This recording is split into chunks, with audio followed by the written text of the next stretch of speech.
freedom of speech. And they're fighting. I know pepper spray affects me pretty dramatically. Today we're gonna go over some footage that's been circulating all over social media over here in Canada. And after that, we're gonna look at the police body cam perspective. Greg, are you ready to watch this? Are you ready, Andrew? Oh, I sure am. Okay, let's get to it. Many people stand here. Azad Goyat was here at the Hindu Sabha temple on Sunday afternoon, taking part in a financial workshop for seniors, which was being led by consular officials from India. Who's a terrorist? India! It was their presence that brought Sikh separatists to the place of worship, holding banners in support of the Khalistan movement, which is seeking to create a separate sovereign state for Sikhs within India's Punjab province. Social media video shows demonstrators clashing with those at the temple, with people being hit with flags and sticks. They entered in the property and they hit with the stick. This is very unfortunate, and it is not acceptable. Among the group of demonstrators is believed to be an off-duty police officer. Peel police say they are aware and that this officer has since been suspended. Another video shows a uniformed police officer swinging his fist into a crowd before grabbing a stick. Whosoever was involved in using the inappropriate force against the devotee, they must be terminated. Canadian officials at all levels of government are condemning the violence.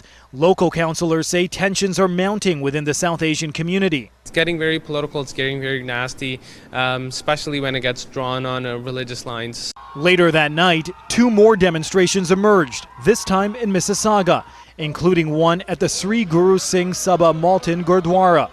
Sikh groups say the demonstrators were not Sikh protesters, but instead part of a pro-India group. Police arrested and charged 3 people. I hope that those responsible are held fully accountable. And I think that will be a chilling effect for those that want to copycat this incident. There are limits to the right to protest. The incident comes weeks after Ottawa expelled 6 Indian diplomats, linking them to the killing of a Sikh separatist leader in 2023 on Canadian soil. It has accused the Indian government of conducting a broad campaign against South Asian dissidents in Canada, something New Delhi denies. So, Greg, my first question, what are your thoughts about an off-duty police officer being involved in a protest? Well, I mean, as long as laws aren't being violated, I don't think there's an issue. I mean, here, we have the First Amendment, the right, freedom of speech and the right to discourse. Where it gets blurred though is once laws start getting violated, then then that's where I have a problem with it. If they're just out there protesting, carrying signs and having their voices be heard, I don't think there's any issue with that at all. And if he's not wearing the police uniform, he's not representing that police department, then I don't have an issue with that at all. But if he's participating in illegal acts, of vandalism or violence, then yeah, that's criminal. But don't you find it's a little bit of a sticky situation? Like in this incident, you got two sides, the Sikhs and the Indians. Well, there's always two sides to a protest. And they're fighting. And that's where, if it gets physical like that, then yeah, the officer, I don't have a problem with him being at a protest. And again, participating in the protest, but once sticks started getting swung at people, he should have withdrawn from the event. That's where I think any department would stand on those grounds. But if he's participating with the violence, then he's committing criminal acts. It's conduct unbecoming an officer at the very least. The most he's again in California, he'd be violating laws of battery. Maybe even assault with a deadly weapon if they're swinging sticks, but just the protesting, I don't have a problem with that. And then you could see there is a uniform officer throwing punches, right, and pulling a stick. What are your thoughts on that? Well, again, with the limited amount of footage I saw, I mean, I did see a couple of uniformed officers, so they were there in official capacity. Tactically, they were in a horrible position. I mean, they were like in the center of the mob. So if I see him, throwing blows in a mob like that, I'm assuming he was probably defending himself. Well, at least he didn't pull a gun, right? So no, he didn't pull a gun. But again, just with the limited amount of information I had from that footage, it's just, I'm taking a wild guess. That's my conclusion at this point. But I'd have to see a little bit more and hear a little bit more. Like, were they there just to monitor the event and then they got kind of caught up into it? I mean, those type of situations are very chaotic, and it has to be, if you're trying to shut down a protest, like say they start violating the laws, two guys, they're not going to be able to do it, or 3 guys or 4 guys. It needs to be a very organized team to shut down something like that. Ontario's Brampton Regional Police put out some body cam footage to give us a clear understanding of what happened. So let's cue that up and watch it. On November 3rd, 2024, officers responded to trespass complaints following a protest at the Hindu Sabbath temple located on the Gore Road in Brampton. As the day unfolded, crowds became larger and several people armed themselves with sticks and other weapons. To maintain peace and order and to prevent injuries and further escalation, officers began to seize several items that could be used as weapons, including bats, sticks, and flagpoles. A video that has been widely circulated online shows an interaction with an officer and a protester in the crowd. We understand that the video has caused concern and criticism within our community. We take these concerns seriously, and an investigation into the matter has been conducted. As is the case with most bystander video during police interactions, the video lacks context and begins mid-interaction.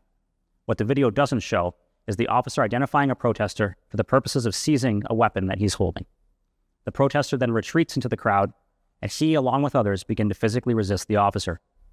The officer's body-worn camera, which captured the interaction, was reviewed, and a clip of which we played for you now. Hey, you.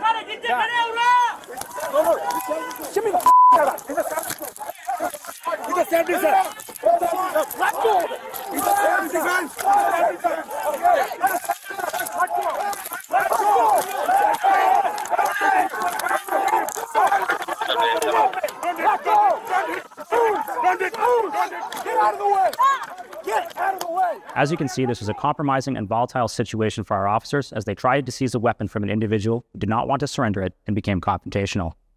Following an investigation, the officer was found to be acting within the lawful execution of his duties. Peel Regional Police will always respect the charter rights of individuals to peacefully assemble. However, we will not tolerate any acts of violence, threats of violence, or criminality. A strategic investigative team has been created to investigate the events that occurred on November 3rd and November 4th, and investigators are working diligently to identify other suspects or persons of interest. It seems to me that the cop was trying to disarm the guy from that stick or that pole, right? Again, just like I was kind of assuming happened. That video actually filled in a couple pieces of information for me. It exonerates the officer who threw the punch, and also I'm more supportive of the other officer who was there off duty being suspended, because again, once you start, it's just like if you go to a party, cops are allowed to go to parties, but then if they start seeing illegal activities taking place at this party, drug use or whatever, they have the duty to leave. They can't participate in criminal acts. And once he started seeing, again, staging weapons, guys carrying sticks, he should have left. Okay, he shouldn't have stayed. Simple as that. I don't know how it works in California. Let's use that scenario. Someone has a weapon, a stick, and you're the cop. If you just say you were to grab it and the person's not letting go, it shouldn't be a tug of war. You're allowed to use a little bit more excessive force for the suspect to release the weapon. Let's call it. Yeah. And again, you're not using excessive force. You're escalating the use of force. Excessive force is using too much, more than it was needed. But yeah, you can elevate your use of force, especially if someone's, armed with a weapon, and people die from being bludgeoned more than guns, so. So if you were in that situation exactly like that, do you think you would respond the same way?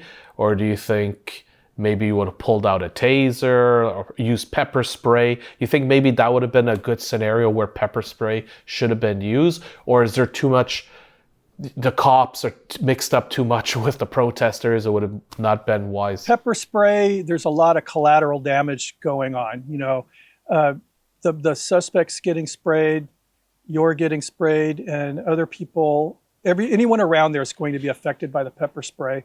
So I wouldn't have wanted to use that. Me personally, some may disagree, but I know pepper spray affects me pretty dramatically. So I wouldn't have used it in that situation. You know, a taser could have worked, but again, once you have, you know, you would have to let go of one of your hands from the weapon. I think I would have used more of a, you know, a leverage, because I mean, I know I received a lot of training on how to disarm people with clubs, or in a, you know, like the scenarios where usually they were trying to take my stick away from me. And, you know, there's ways of kind of bringing up and twisting the stick against them to where they lose the control of the stick.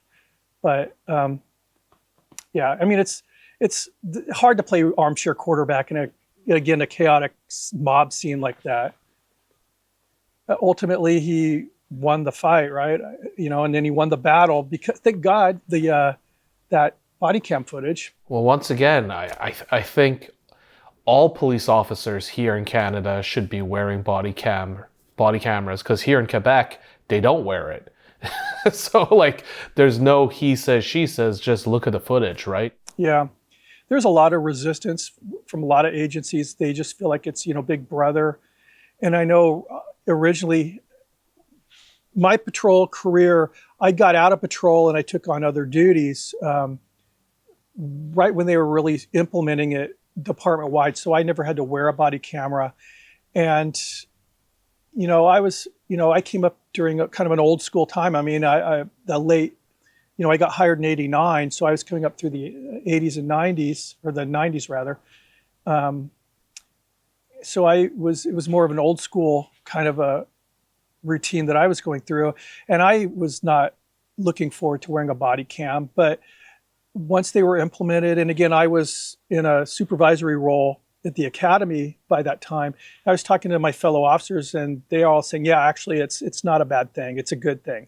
It's saved a lot of officers from false accusations, because like this video demonstrates, if you're watching footage, especially some footage shot from a cell phone or something, you're only getting tidbits of information, and it can completely change the narrative once you're actually seeing and hearing what the police officer is trying to accomplish. It fills in all the blanks that are left behind, you know. So I'm curious, what came first, body cam footage or the dash cam footage? Dash cams. Okay, and around what year did they implement that? Well, when I remember in like it was San Diego. Now I'm saying San Diego. In like 1990, for about 5 years, there was a big study going on by insurance agencies, and they provided a grant for our traffic units to buy dash cam units. They were a lot more primitive back in, like I said, 1990 than they are now, but I would say probably in the early 90s. And was there some pushback when they want to implement dash cam cameras on the police cruisers, or were all the cops gung-ho about it? Well, the officers that were using them were, yeah, they thought they were fine. It actually helped out in court too, because, you know, when you're testifying, a DUI arrest in court is actually very difficult to win, just simply because the defense is usually not trying to basically say that the defendant was not intoxicated, because we have blood alcohol, you know, we have proof that they were impaired, you know, legally drunk. What they're trying to do is get rid of the probable cause for the stop, you know, and if they can do that, they're eliminating the probable cause for the arrest. And then so everything else goes down the drain. And then when you have footage of the driving behaviors that you see, you know, a car swerving into other lanes, running red lights or whatever, the defense goes down the drain. So yeah, I think most cops like the dash cams. Now, like San Diego, our patrol officers, they don't have dash cams. So what they'll do is they'll turn on their body cam while, if they get into a pursuit or if they're looking at a possible DUI driver, they'll turn on their body cams because the view's kind of over the steering wheel so you can see what's going on outside the car. So one more reason, Quebec, to get body cams. Oh, absolutely. I sure hope so, because there's always controversial stories over here. And hopefully that would be eliminated with the implementation of body cams. I hope they implement it in the next couple of years. Yeah, it makes a lot of sense. And again, the officers need to realize, yes, it can get them into trouble if they're using maybe some colorful language that could be deemed unprofessional, but they shouldn't be doing that anyway, But it's when situations like this arise where you're looking at possible discipline, maybe even termination, where it could really save your career. I think the payoff is worth it. The positives outweigh the negatives from a police standpoint. Well, as always, thank you, Greg. And for those of you who are new to our channel, please subscribe and check out these other great videos.